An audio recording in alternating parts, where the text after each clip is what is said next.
Okay, so now we're going to look at our curves, corners, and our facings. So the first up here is our concave curve and our convex curve here. Let me get this down, okay, so that we can see it here in the camera. So this is our concave curve and our convex curve. And let's see if I can put this in the camera so you will see what I'm talking about. Okay, so if we put them this way, so when a curve goes toward the inside, it is concave, and when the curve goes toward the outside, it is convex. So these are used in a lot of different things in sewing. So sometimes people use at cutouts and things like that that actually need to be flipped around. So the reason we did this exercise is so that we can remind ourselves on which way to clip or how to clip for these specific curves. For the concave curve, something that is going to the inside, we're just going to make little clips. And I did 1/4 inch clips all the way around, which 1/4 inch from each other. And the reason we needed to do that was because when we turn this to the inside, or face side out, and it generally comes out that same curve, right, that we have. You can see this. I don't want to do a hard press on this. So that's the same curve that we just saw. But on the inside, that curve is folding away from it. So we need to relax that seam so that that seam can spread away. So the only way to do that is to clip it. We're not doing little triangles. We're just clipping it so that seam allowance can spread away from each other. So that's why we did that. So what we're looking for on this is just stitch consistency first, and that we've done the right stitches. And we're stitching maybe a 30-second away before we get to that seam line. Now on the convex curve, this curves away from the body or the way that the design area that you need it for. But on the convex, we're going to cut out triangles around. And I've done this fairly evenly. And in the exercise, you saw how I like to do that. So the reason that we do triangles is because when we flip this to the face side to make that same curve, and right, and we look here on the inside of that, it's that, let me see if I can fold this away a little bit, that the fabric wants to fold in on itself. So that curve collapses, and so it needs that area to fold in on itself. So that's why we do the triangles, because when it collapses, when it pushes around this way, we need that area to fold back in to itself. So that's why we do those clips.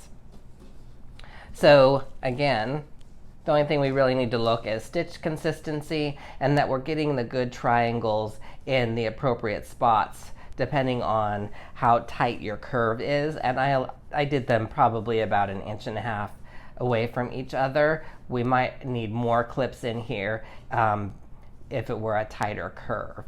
So, and just make sure that your clips don't go all the way to the stitching, about a 30-second away, maybe a little bit less than a 1/16, and that's good. So this is good clipping. So that's why we did the concave curve and the convex curve clipping exercises, is so that we remind ourselves how to clip on these types of curves. Okay, so the next one that we're going to be looking at are our concave and our convex facings. Now, why is this important? Well, first of all, facings are very important. There are a couple of things that we practiced here. Again, we practiced stitching our curved lines, and then we also practiced our stitching, which we actually didn't need to do on these ones. We actually practiced our understitching. So on this one, because the curves are so tight, I chose not to clip because the curve is so tight and the seam allowance is so narrow that we could just clip all of that away and forget about that, especially when we're doing a facing, because the facing actually holds the shape of that curve, right? And so all we needed to do was trim that to about a 1/16 after we trimmed it, after we did the understitching.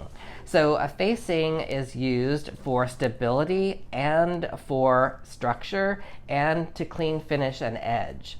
And then whenever we have a facing, we want to do the understitching. Now remember, understitching is not top stitching. If it were top stitching, it would go all the way through to the face side of the garment, and it would go through all the layers of the fabric. The understitching on these only goes to the facing and to the seam allowance. And what I did, remember the exercise, is that I sewed the facing on, then I did the understitching where I folded the seam allowance toward the facing, and then I stitched very close here to the seam line. It's about a 1/16 away from that seam line. I stitched all the way around, and then when I got it stitched, I clipped that fabric away, that extra fabric, instead of clipping. The reason I clipped it so close was because sometimes, depending on the fabric, you can actually see the clips on the outside when you press it, and I did not want to see any clips. So that's why, this being such a tight curve, I just clipped all of that fabric away. So this was for facing and understitching exercise. So this was our stitching on our concave, and this is our understitching on our convex. And again, these were clipped. This one was also clipped very close instead of cutting out the triangles.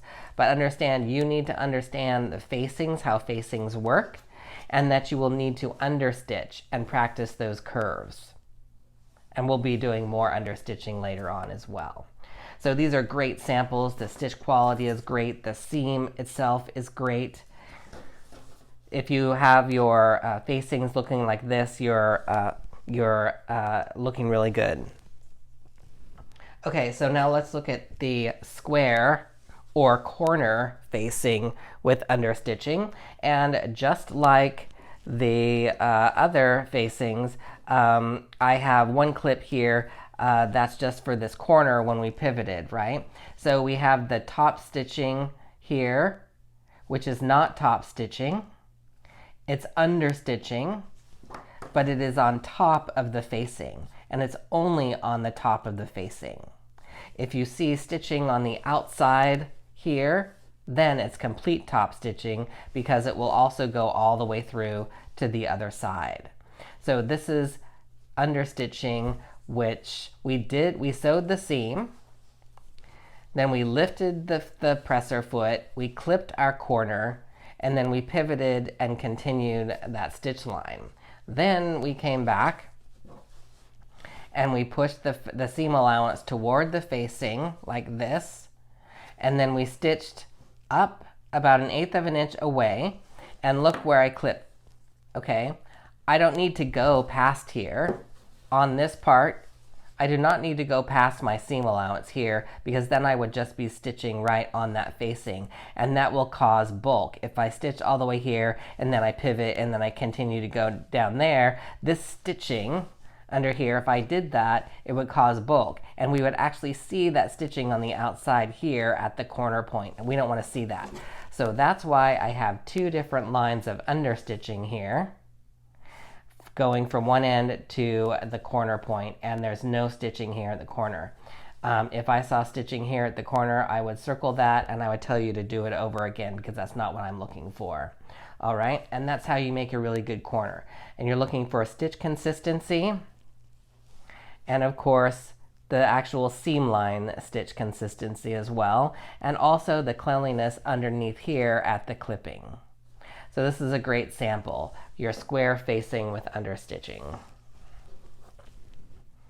And our final curve and understitching practice here was this curved flap, which I know gave us a little bit of trouble. And the first place I would look here, even before I start, is I've got a little trouble here, and that actually looks pretty good maybe here.